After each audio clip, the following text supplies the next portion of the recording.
अस्सलाम वालेकुम, मैं हूं लतीफ़ रहमानी और आज बहुत ही इंपॉर्टेंट और बहुत ही इंटरेस्टिंग थ्योरी लेके आया हूं जो हम डिस्कस करेंगे, जिसका नाम इंडिविजुअल साइकोलॉजी है। अल्फ्रेड एडलर की ये थ्योरी है, इन्होंने प्रपोज की थी। एडलर जो हैं पहले सिगमंड फ्रॉइड के साथ भी इन्होंने मिलकर काम किया, लेकिन बाद में कुछ इख्तलाफात की वजह से ये अलहदा हो गए थे और फिर उन्होंने अपनी एक अलहदा से इंडिविजुअल साइकोलॉजी के नाम से एक अलहदा से थ्योरी डेवलप की थी। तो ये हम सारी चीज़ें आगे देखेंगे। ये थोड़ा सा शॉर्ट सा इंट्रोडक्शन था इसका, तो इसको स्टार्ट करते हैं, फिर इंशाल्लाह इसको डिटेल में देखेंगे और आपको मज़ा आएगा ये थ्योरी पढ़कर। और बहुत ही इंटरेस्टिंग है और बहुत ही दिलचस्प है। हमारी रोज़मर्रा की जो लाइफ है, ज़िंदगी है, हमारे आसपास जो लोग हैं उन पर भी अप्लाई होती है। तो आप पर भी अप्लाई होगी। अगर आपने इसको अच्छे से समझ लिया तो आपको पता चलेगा कि ये कैसे अप्लाई होती है। आगे बढ़ते हैं जी। और चूँकि ये थ्योरी डिटेल में करनी है हमने, तो ये एक से ज़्यादा वीडियोज़ आएंगे, डिफरेंट पार्ट्स आएंगे। तो इसको अच्छे से समझने के लिए तमाम पार्ट्स ज़रूर देखिएगा और चैनल को ज़रूर सब्सक्राइब कीजिएगा, ताकि जब भी इसका नेक्स्ट पार्ट आए तो आपको उसकी अपडेट मिल जाए। तो अपडेट हासिल करने के लिए आपको बेल आइकन को प्रेस करना पड़ेगा। ठीक है जी, आगे बढ़ते हैं। ये मेरा शॉर्ट सा इंट्रोडक्शन है ताकि आपको पता हो कि ये लेक्चर देने वाला, पढ़ाने वाला कौन है। ठीक है जी, आगे बढ़ते हैं। अगर कोई आपको कोई क्वेश्चन हो या कोई कन्फ्यूजन हो तो आप ये व्हाट्सअप नंबर है, इस पर आप मैसेज कर सकते हैं। ठीक है जी, आगे बढ़ते हैं। अल्फ्रेड एडलर का पहले हम इसका जो इंट्रोडक्शन है ये देखेंगे। ये देखना क्यों ज़रूरी है? ये इसलिए ज़रूरी है कि इनकी जो थ्योरी है, जो ज़्यादातर हम थ्योरीज पढ़ते हैं वो जो जिन्होंने थ्योरीज दी होती हैं, प्रपोज की होती है, डेवलप की होती है, उन्हीं की लाइफ से वो डेवलप हुई होती हैं। तो चूँकि अल्फ्रेड एडलर की जो इंडिविजुअल साइकोलॉजी है, इनकी अपनी लाइफ का बहुत रोल है इस थ्योरी के अंदर। तो हम इनकी पहले लाइफ को देखेंगे, इनको देखेंगे कि इन्होंने कैसे लाइफ गुजारी है, तो किस तरह की इनकी ज़िंदगी गुजरी है। तो उससे फिर हमें ये चीज़ें बहुत सी समझ आ जाएंगी। अगर आपने इनके इंट्रोडक्शन को समझ लिया तो आपको ये पूरी थ्योरी बहुत इजीली आपको समझ आ जाएगी। तो इनको भी डिटेल में हम देखते हैं अभी। तो स्टार्ट करते हैं जी। अल्फ्रेड एडलर 1870 में पैदा हुए और 1937 में इनकी डेथ हो गई थी। चाइल्डहुड इनका कैसा था देखते हैं। Adler's early childhood was marked by illness an awareness of death and intense jealousy of his older brother. यहाँ पर जो पहली लाइन है, पहली लाइन में ही आपको बहुत सी चीज़ें मिल जाएंगी इसकी जो बुनियाद बनी थी थ्योरी की। एक तो ये कि इनका जो चाइल्डहुड था वो बीमारी में गुजरा था। ठीक है जी, उसके बाद ये मुहावरतन कह रहे हैं कि एन अवेयरनेस ऑफ डेथ, यानी कि डेथ के बहुत करीब रहे हैं। ये ऐसा लगता था कि इनकी डेथ हो जाएगी। ठीक है जी, यानी कि बहुत बीमार रहे हैं। And intense jealousy of his older brother, अपने ब्रदर से, बड़े भाई से ये जेलसी फील करते थे। ठीक है जी, ये कैसे फील करते थे आगे जाके इसके बारे में आपको पता चलेगा। ही सफर्ड फ्रॉम रिकेट्स, ये एक बीमारी होती है जो किसकी वजह से होती है, विटामिन डी की डेफिशिएंसी की वजह से होती है। ठीक है जी, which kept him from playing with other children. इस बीमारी की वजह से ये बहुत वीक थे और कोई प्रॉब्लम थी इनको, जिसकी वजह से ये खेल नहीं सकते थे, यानी कि दूसरे बच्चों की तरह एक्टिव नहीं रह पाते थे। ये भी इनको प्रॉब्लम थी, इसको भी जहन में रखिएगा। एट एज 3 साल की उम्र में his younger brother died in the bed next to his. 3 साल की उम्र में इनका जो यंगर ब्रदर था उसकी डेथ हो गई थी। At age 4 Adler himself almost died from pneumonia, और 4 साल की उम्र में तकरीबन ये भी मर ही गया था। ये जो पहला हमने पहली लाइन जो पढ़ी इसमें एन अवेयरनेस ऑफ डेथ, इसका ये भी एक मतलब है कि ये बचपन में बहुत बीमार रहे हैं, ऐसा लगता था कि ये अभी मर गए। ठीक है जी। When he heard the doctor tell his father, जब उसने सुना your boy is lost, he decided to become a doctor. उसके डॉक्टर ने उसके फादर से बोला था कि आपका बच्चा मुश्किल है कि बचे। जब उसने ये अल्फाज सुने तो फिर उसी वक्त उसने डिसाइड कर लिया था कि मैं क्या बनूंगा, डॉक्टर बनूंगा। क्या बनूंगा जी, डॉक्टर बनूंगा। ये देखें, इस तरह से चीज़ें निकल के सामने आती हैं जब आपके सामने कुछ ऐसा होता है जो मतलब कि नॉर्मल नहीं होता, तो फिर बहुत सी चीज़ें आप तय करते हो, डिसाइड कर लेते। तो इसको जब पता चला कि मेरे बारे में डॉक्टर ने ये बात की है, तो इसने भी डिसाइड किया कि मैं डॉक्टर बनूंगा। इसको आगे जाके समझ, ये चीज़ भी आगे जाके समझ आएगी आपको कि इसका ये क्यों इसने सोचा था। उसके बाद है जी, Adler was pampered by his mother initially. जब ये पैदा हुआ तो उसकी मदर ने इससे बहुत प्यार किया, मोहब्बत की। But then was suddenly dethroned at the age of 2 by the arrival of another baby. ये भी बहुत इंटरेस्टिंग लाइन है कि पहले पहले जब पैदा हुआ तो जाहिर सी बात है, पहले जब बच्चा पैदा होता है तो उसको बहुत मोहब्बत तो मिलती है, चाहत मिलती है, केयर मिलती है। लेकिन जैसे ही दूसरा बच्चा पैदा होता है तो पहले बच्चे को वो केयर या वो मोहब्बत नहीं मिलती, वो शिफ्ट हो जाती है दूसरे बच्चे की जानब, जो नया बच्चा पैदा होता है। तो ये भी एक इंटरेस्टिंग कॉन्सेप्ट है। इसको भी, ये भी आगे जाके आपको पता चलेगा कि इसका क्या रोल था। इसको डी थ्रोन कहते हैं। डी थ्रोन का मतलब होता है कि किसी से कोई पोजीशन छीन लेना। जब नया बच्चा आता है तो वो पहले बच्चे की पोजीशन को छीन लेता है, यानी कि उसका प्यार और प्यार मोहब्बत जो होती है उसको मिलना शुरू हो जाती है। आगे बढ़ते हैं जी। नेक्स्ट पॉइंट है हमारे पास, biographers have suggested that Adler's mother may have then rejected him. बाद में मतलब जब दूसरा बच्चा पैदा हुआ तो उसकी मदर ने इसकी केयर करना छोड़ दी, इस पर तवज्जो देना छोड़ दी, but he was clearly his father's favourite. लेकिन वो अपने फादर का फेवरेट था, उसका फादर उससे मोहब्बत करता था, केयर करता था। Therefore, his childhood relations with his parents were quite different from Freud's, who was much closer to his mother than to his father। इस लाइन को भी समझना जरूरी है, क्योंकि इस लाइन से आप फ्राइड को भी समझेंगे और इनको भी समझेंगे। अच्छा, वो कहता है कि जी इसके जो चाइल्डहुड के रिलेशन थे वो फ्राइड से बिल्कुल डिफरेंट थे। मैंने आपको बताया कि इसने फ्राइड के साथ मिलकर भी काम किया था, वो आगे जाके हम देखेंगे। तो इसलिए उन्होंने फ्राइड का यहाँ पर हवाला दिया। एक तो ये है कि इसने साथ काम किया, दूसरा ये कि ये भी साइको एनालिसिस में ही पहले काम करता रहा है। ठीक है जी, क्योंकि साइको एनालिसिस भी फ्राइड के अपनी पर्सनैलिटी, अपने बचपन, अपने एक्सपीरियंसेस पे बेस करती है, तो इसलिए वो थोड़ा सा इसको कंपेयर कर रहे हैं कि इसका जो एक्सपीरियंस था या चाइल्डहुड था वो डिफरेंट था फ्राइड से। ठीक है, फ्राइड क्या था, मदर के ज़्यादा क्लोज था, जबकि ये किसके क्लोज था, ये अपने फादर के ज़्यादा क्लोज था। ये चीज़ इसको जहन में रखिएगा। आगे बढ़ते हैं जी। As an adult, Adler had no use for the Freudian concept of Oedipus complex.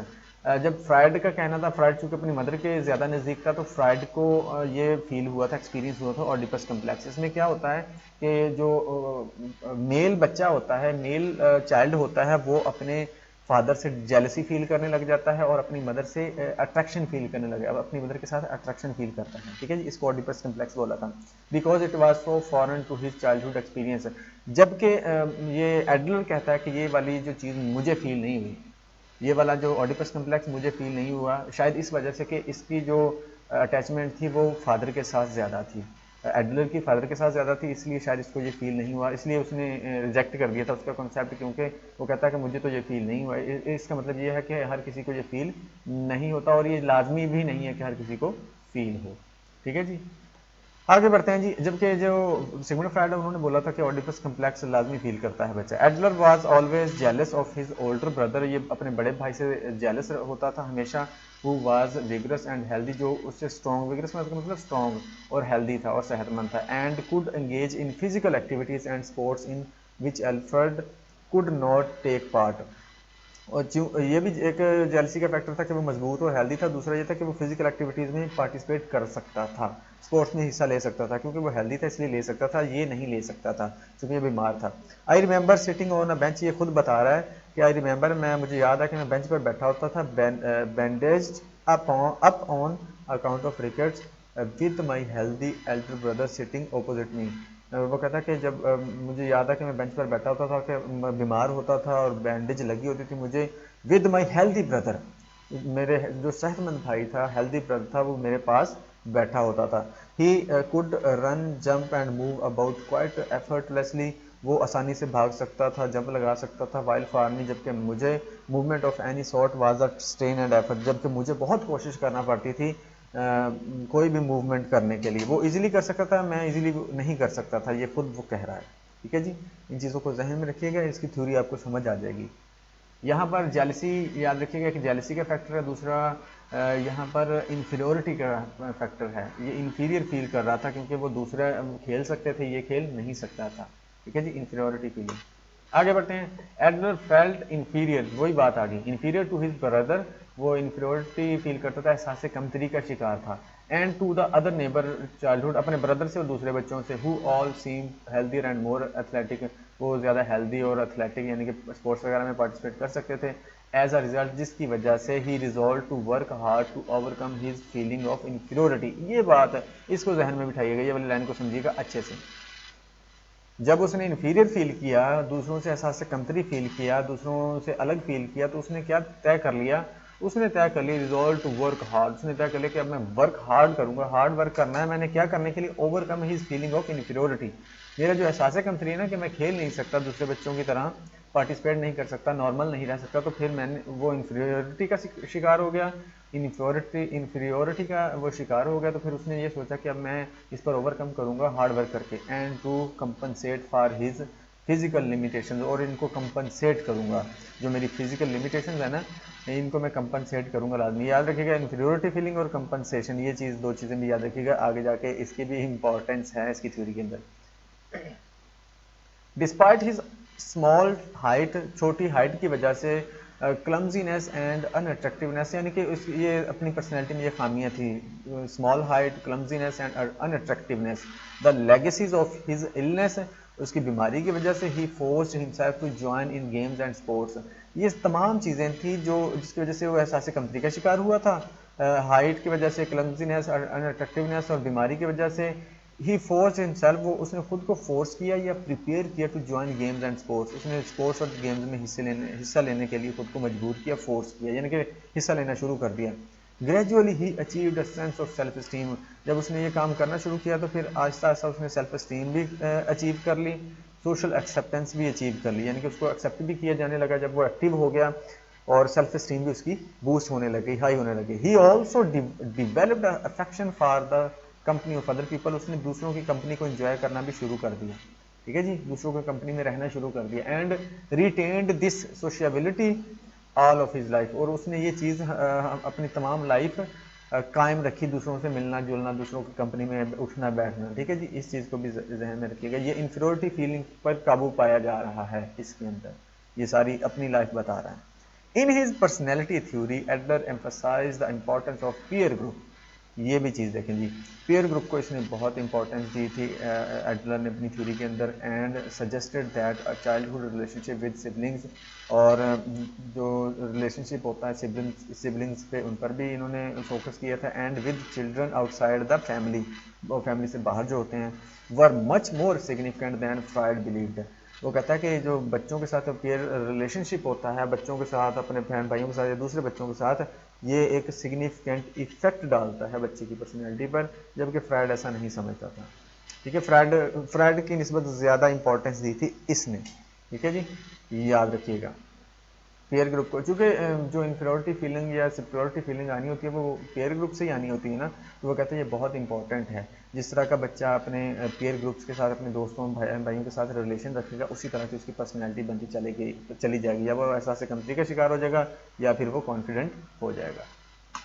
आगे बढ़ते हैं जी, नेक्स्ट पॉइंट हम, in school the same on fried has attended, जहाँ पर फ्राइड ने भी पढ़ा था, सेम स्कूल था इन दोनों का। Adler was initially unhappy and only a mediocre student, पहले वो खुश नहीं था और मीडियोकर स्टूडेंट है, ठीक है जी। Believing him to be unfit for anything else, a teacher advised his father to apprentice him to a shopkeeper shoe maker, prospect Adler found frightening, मतलब कि वो कहता है कि इतना मैं ज़हीन नहीं था, इस वजह से क्या था कि इसके टीचर ने इसके पेरेंट्स को सजेस्ट किया कि इसको कोई और काम करवा लें। He was particularly bad in mathematics, वो मैथमेटिक्स में अच्छा नहीं था, but he persisted and eventually rose from being a failing student to the top of his class through sheer hard work.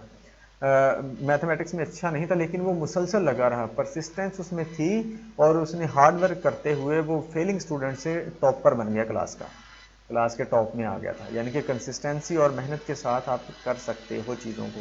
अगर आपको लगता है कि आप पहले आपको फील होता है कि आप नहीं कर सकते, लेकिन अगर आप परसिस्टेंस के साथ मुसलसल लगे रहें और हार्ड वर्क करें तो आप कर सकते हैं। ये अपनी स्टोरी बता रहे हैं। इन मैनी वेज, बहुत से तरीकों से, the story of Adler childhood reads like a tragedy, ये एक ट्रेजेडी ही लगती है, but it is also a textbook example of his theory of overcoming childhood weakness and inferiority to shape one's destiny.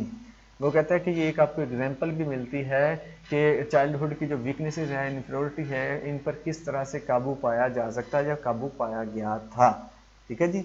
ये सारी अपनी जो life experiences से एग्जांपल दे रहा है कि किस तरह से बच्चा है चाइल्डहुड की वीकनेसेस एंड इन्फीरियरिटीज़ पर की जो फीलिंग्स होती हैं उन पर किस तरह से काबू पाता है, किस तरह से कंपनसेट करता है। ये सारी थ्योरी इसकी जो अपने पर्सनल एक्सपीरियंसेस थे वही बेस बने थे इसकी थ्योरी के।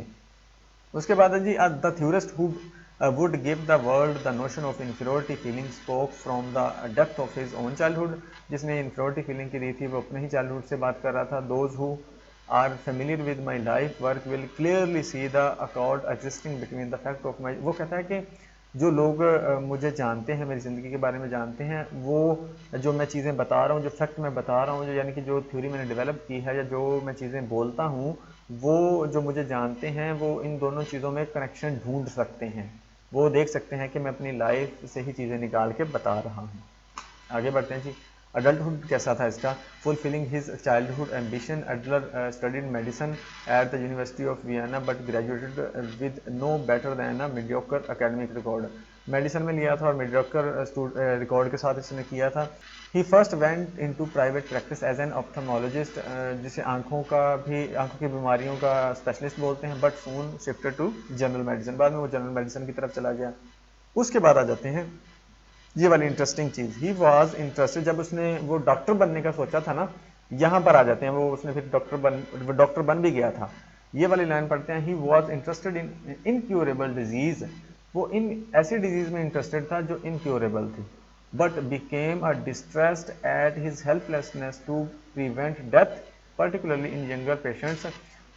वो मायूस हो गया था, यानी कि वो अपनी बेबसी जब उसने देखी कि मैं लोगों को डेथ से नहीं बचा सकता, मरने से नहीं बचा सकता, तो वो उसने खुद को हेल्पलेस फील किया, तो वो मतलब मायूस हो गया थोड़ा सा, ख़ास तौर पर जो यंगर पेशेंट्स थे। दैट ही डिसाइड, फिर उसने क्या किया, he decided to specialise in neurology and psychiatry. फिर उसने ये तय किया, जब वो फेल हो गया लोगों को डेथ से बचाने के लिए, तो फिर न्यूरोलॉजी और साइकाट्री में उसने स्पेशलाइज करने का सोचा। आगे बढ़ते हैं जी। अब रिलेशन जो उसके फ्राइड के साथ थे वो देखते हैं। Adler's 9-year association with Freud began in 1902, 1909 में वो शुरू हुआ और 9 साल इनका आपस में रहा है ताल्लुक। When Freud invited Adler and 3 other to meet once a week at Freud's home to discuss psychoanalysis. जब उसने फ्राइड ने इसको इनवाइट किया था, इसके अलावा 3 अदर दोस्त थे जिनको इनवाइट किया था साइकोएनालिसिस को डिस्कस करने के लिए। Although their relationship never became close, अगरचे उनके रिलेशनशिप बहुत क्लोज नहीं था। Freud initially thought highly of Adler and praised his skill as a, मतलब उसने उसको उसकी तारीफ की और इसकी स्किल की तारीफ की कि वो किस तरह से अपने पेशेंट्स का ट्रस्ट गेन कर लेता था, इस चीज़ की उसने तारीफ की। It is important to remember that, ये हमें याद रखना है, Adler was never a student and disciple, वो उसका स्टूडेंट नहीं था, ठीक है जी, and was not psychoanalysed by him, और ना ही उसने उसको साइको एनालाइज किया था, यानी कि उसको अपनी जो टेक्निक्स है वो यानी कि वो was not psycho analyze by him, उसने इस पर अपनी जो टेक्निक्स है वो अप्लाई नहीं की थी। One of Freud's colleague charge that Adler did not have the ability to probe the unconscious mind and psychoanalyse people. ये भी एक इंपॉर्टेंट लाइन है, याद रखिएगा, जो बेस बनी थी थ्योरी डेवलप करने में। एक इसका जो कोलीग था फ्राइड का, उसने बोला था, उसने क्लेम किया था कि जी जो एडलर है ना, इसको साइको अनकॉन्शियस को यूज़ करना नहीं आता, एक्सप्लोर करना नहीं आता, और ये चीज़ों को और लोगों को एनालाइज नहीं कर सकता, साइकोलॉजिकली एनालाइज नहीं कर सकता, एक कोलीग ने बोला था। आगे वाला पॉइंट इंटरेस्टिंग है। It is interesting to speculate on whether this suppose led Adler to base his personality theory. ये वाली चीज़ ट्रू थी कि वो नहीं कर सकता था प्रॉपर तरीके से चीज़ों को एनालाइज, अनकॉन्शियस को नहीं स्टडी कर सकता था, तो फिर उसने क्या किया, base his personality theory on the more easily accessible consciousness and to minimise the role of unconsciousness. जब उसको पता चला कि मैं अनकॉन्शियस को एक्सप्लोर नहीं कर सकता, तो फिर उसने क्या किया, फिर उसने अपनी थ्योरी की बुनियाद रखी कॉन्शियसनेस पर दी। यार ये सही मजाक किया है ना इसने हमारे साथ, जिसका जो दिल करता है उसी तरह से चीज़ों को डेवलप कर लेता है। लेकिन एक चीज़ भी माननी पड़ेगी कि ये इन्होंने अगर डेवलप किया तो एक ऑथेंटिक वे में चीज़ों को डेवलप किया है। अब देखें ना, यहाँ पर इसको अनकॉन्शियस को स्टडी करना ही नहीं आ रहा था, तो फिर इसने क्या किया जी, मैं अपनी स्टडी जो थ्योरी है उसकी बुनियाद रखी मैं कॉन्शियसनेस पे देता हूँ। तो ये चीज़ें इस तरह से डेवलप हुई हैं, ठीक है जी। इसने फिर अपना जो अनकॉन्शियस का रोल था वो इसने मिनिमाइज कर दिया था अपनी थ्योरी के अंदर। आगे बढ़ते हैं। By 1910, although Adler was president of Vienna Psychoanalytical Society, Vienna के अंदर इसका प्रेसिडेंट बनाया गया था, and editor of its journal का एडिटर भी था। He was also an increasingly vocal critic of the Freudian theory, वो फ्राइडन थ्योरी का क्रिटिक भी था, उसको क्रिटिसाइज करता था। ही सून savoured all connection with psychoanalysis and went to develop his own approach to psycho personality। फिर उसने मतलब तमाम कनेक्शन जल्द ही उससे तोड़ दिए, साइकोएनालिसिस से लैदा हो गया, फिर उसने अपनी पर्सनैलिटी थ्योरी बनाई। Freud reacted angrily to Adler's defection. Freud को इस चीज़ पर बहुत गुस्सा आया कि इसने मुझे गलत कहा और मुझसे लैदा हो गया। ही बेलिटेड एडलर्स फिजिकल स्ट्रक्चर। फिर फ्राइड ने उसका मजाक बनाया उसकी छोटी हाइट का, and called Adler loathsome, abnormal, driven mad by ambition, filled with venom and meanness, paranoid, intense. यानी कि उसके बारे में फिर उसने खूब अपनी ना आग उगली फ्राइड ने जब ये इससे लैदा हो गया। फ्राइड काफ़ी गुस्से वाला बंदा था, अना वाला बंदा था, ईगो वाला बंदा था, तो फिर उसने काफ़ी इसको बुरा भला बोला। He also describe Adler's theory as worthless. फिर उसने इसकी थ्योरी को बोल दिया कि ये वर्थलेस है, इसकी कोई वर्थ ही नहीं है, फजूल है थ्योरी। ठीक है जी, इस तरह से इनमें कशमकश चलती रही है। आगे बढ़ते हैं जी। फिर एडलर ने क्या बोला? Adler showed similar hostility toward Freud. उसने उसी तरह से उसको भी बोला, calling him a swindler and denouncing psychoanalysis as rubbish. फिर उसने मतलब उसको भी बुरा भला बोला और उसके साइकोएनालिसिस को बोला कि ये रबिश है, ये फजूल है। Adler became irritate whenever he was introduce और refer to as a student of Freud. वो इरिटेट हो जाता था जब उसको उसका स्टूडेंट बोला जाता था फ्राइड का। In his later years, Adler became just as embittered toward defectors from his own approach as Freud had been toward those। अपने जो आखिरी इसके बाद के जो ईयर्स थे, बाद के जो इसकी जो लाइफ थी, उसमें ये भी ना गुस्सा कर जाता था जो इसकी थ्योरी को गलत कहते थे। यानी कि जैसे फ्राइड गुस्सा करता था, इसी तरह से ये भी गुस्सा कर जाता था कि मेरी थ्योरी को जो गलत बोलते हैं। Like Adler who deviated from psychoanalysis. जैसे फ्राइड ने साइकोएनालिसिस से डेविएट किया था और इसको बुरा भला बोला गया था। Adler was known to flare suddenly into heated anger when he felt his authority challenged. वो गुस्से में आ जाता था जब उसकी अथॉरिटी को चैलेंज किया जाता था। ठीक है जी। अब आ जाते हैं लास्ट डे। उसके जो लास्ट डेज थे वो कैसे गुजरे थे। इन 1902 Adler founded the society for individual psychology. कहा जाता है कि जो इसने इंडिविजुअल साइकोलॉजी दी थी वो 1912 में दी थी, तो ये सोसाइटी की बुनियाद रखी थी, तो इसी को फिर बुनियाद माना जाता है। He served in the Austrian army during world war. इसने वर्ल्ड वार के दौरान भी सर्व किया। Later organised government sponsored child counselling clinic. Vienna के अंदर चाइल्ड काउंसलिंग क्लिनिक भी इन्होंने डेवलप किया था। ये भी याद रखिएगा टेस्ट के पॉइंट ऑफ व्यू से। PPSC, PMS, FPSC या CSS, कोई भी टेस्ट पाकिस्तान में हो या इंडिया में हो, उस हवाले से आप डिफरेंट चीज़ों को यहाँ देख सकते हैं। In 1926 he made the first of several visits to the United States। 1926 में यूनाइटेड स्टेट्स के इसने विजिट्स किए। Where he taught and gave extremely popular lecture. बहुत पॉपुलर लेक्चर दिए जहाँ जिनकी वजह से बहुत फेमस हुआ था US के अंदर। Adler books and lectures brought him recognition on a national scale. National level पर इसको जाना जाने लगा बुक्स और लेक्चर्स की वजह से। And he became America's first popular psychologist. पहला पॉपुलर साइकोलॉजिस्ट बन गया, celebrity of the day. In 1937 while on an exhausting 56 lectures tour of Europe। जब इसने 56 लेक्चर्स दिए 1937 के अंदर, Adler suffered a heart attack and died in Scotland. Heart attack हुआ और स्कॉटलैंड के अंदर इनकी डेथ हो गई। ठीक है जी, यहाँ तक थी इनकी स्टोरी, और इनकी स्टोरी से ही आपको बहुत सी चीज़ें पता चल गई होगी कि जिनकी वजह से इनकी जो थ्योरी है उसकी बुनियाद रखी गई। अभी तो शायद आपको पता ना चले, लेकिन जब हम थ्योरी को इसको आगे वाले मजीद इसके पार्ट्स में देखेंगे तो फिर आपको पता चलेगा वाकई इसने अपनी जो थ्योरी दी है इंडिविजुअल साइकोलॉजी, वो अपनी लाइफ एक्सपीरियंसेस से ही दी है। अब यहाँ पर इसकी कुछ पब्लिकेशंस हैं, बुक्स हैं, क्योंकि अब इसकी डेथ हो चुकी है हमारी स्लाइड्स के अंदर, तो अब हम इसकी बुक्स को देख लेते हैं कौन कौन सी हैं। ये न्यूरोटिक कॉन्स्टिट्यूशन 1917 के अंदर, ये प्रैक्टिस वाली दी इन्होंने जी 1927, understanding human nature 1927, pattern of life 1930, science of living 1930, problem of neurosis 1930 और what life could mean to you 1931। ये इनकी कुछ बुक्स थी जो फेमस थी। In his lifetime Adler published more than 300 books and article. 300 से ज़्यादा articles और बुक्स इन्होंने पब्लिश करवाए थे। तो ये थी जी इनकी बायोग्राफी, डिटेल में हमने देखी। वीडियो शायद थोड़ी सी लंबी हो गई हो, लेकिन ये बहुत इंपॉर्टेंट वीडियो है इस सारी थ्योरी को समझने के लिए। ना सिर्फ इसकी थ्योरी बल्कि आपको फ्राइड की थ्योरी भी इससे समझ आ जाएगी। तो अगर आपको वीडियो अच्छी लगी और समझ आई है तो चैनल को ज़रूर सब्सक्राइब कीजिएगा और बेल आइकन को भी प्रेस कीजिएगा। इसके साथ साथ लाइक, कमेंट और शेयर भी कीजिएगा। Thank you so much. और चूँकि इसके अगले पार्ट अभी आने हैं तो चैनल को ज़रूर सब्सक्राइब कीजिएगा।